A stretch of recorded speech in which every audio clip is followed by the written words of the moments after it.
In this ICAM video, I'll be talking you through a visualization of dog population dynamics.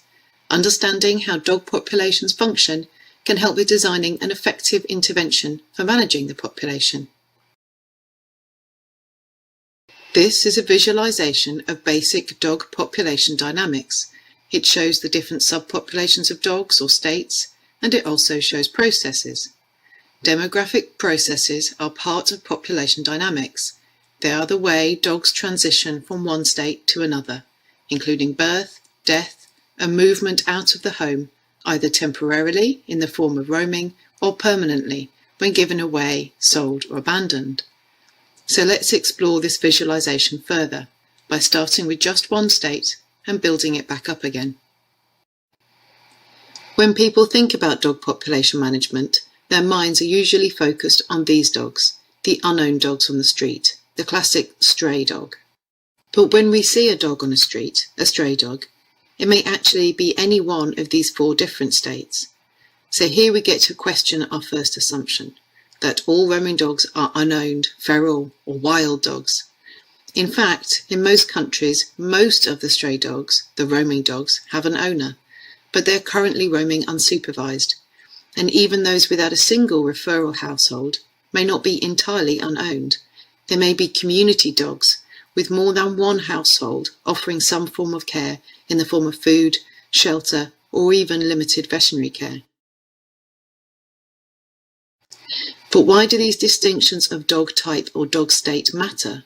Well, for dog population management, we want to know the source of these dogs, because dog population management cannot only deal with the roaming dogs of today. That's just the symptom of our dog problem. They need to work at the root cause, or the source of these different dogs. And this is where we get to test out another assumption that often turns out to be mistaken. People may think that the principal or only source of these roaming dogs is breeding of unowned or community dogs on the streets, and that these current roaming dogs are the source of the next generation of roaming dogs. Breeding may well be happening, but it's not the only source of these dogs. In fact, because the mortality of puppies on the street can be high, the process of recruitment, as shown by these arrows, is low. Now, recruitment is the process by which puppies make it to adulthood and become part of the breeding population themselves. Breeding by unowned or community dogs may be very unsuccessful, and hence it's a minor source of the next generation of roaming dogs.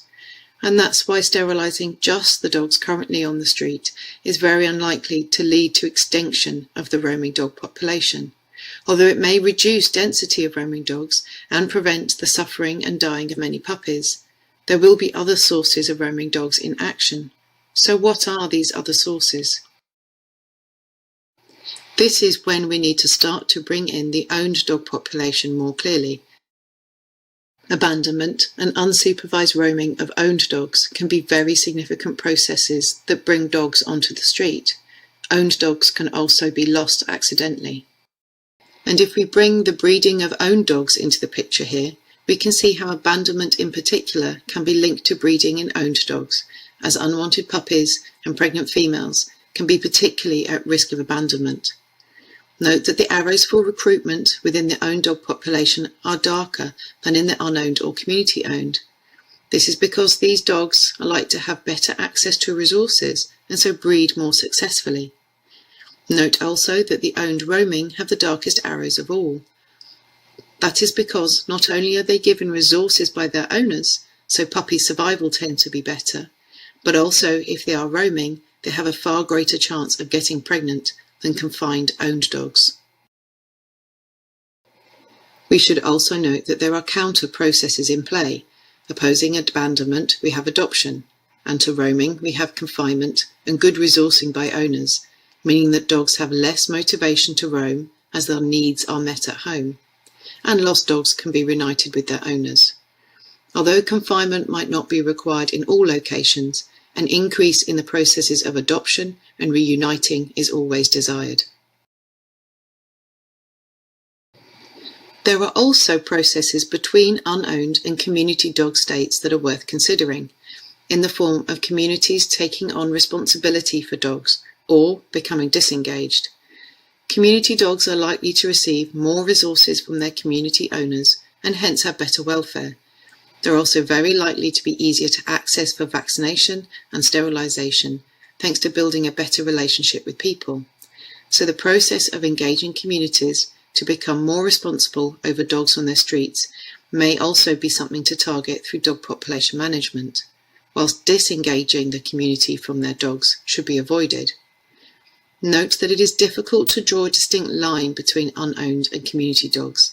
They exist more on a continuum, between the extreme of a feral dog with no purposeful connection to people through to a named and valued community dog with several households providing daily care. Dogs that have been accidentally lost and reuniting with their owners never happens will move into the state of either an unowned or community dog, dependent on how quickly they are noticed and whether they are offered care by local people. One aspect of dog population dynamics that often comes to the forefront of discussions is the role that shelters, holding facilities or rehoming centres can play.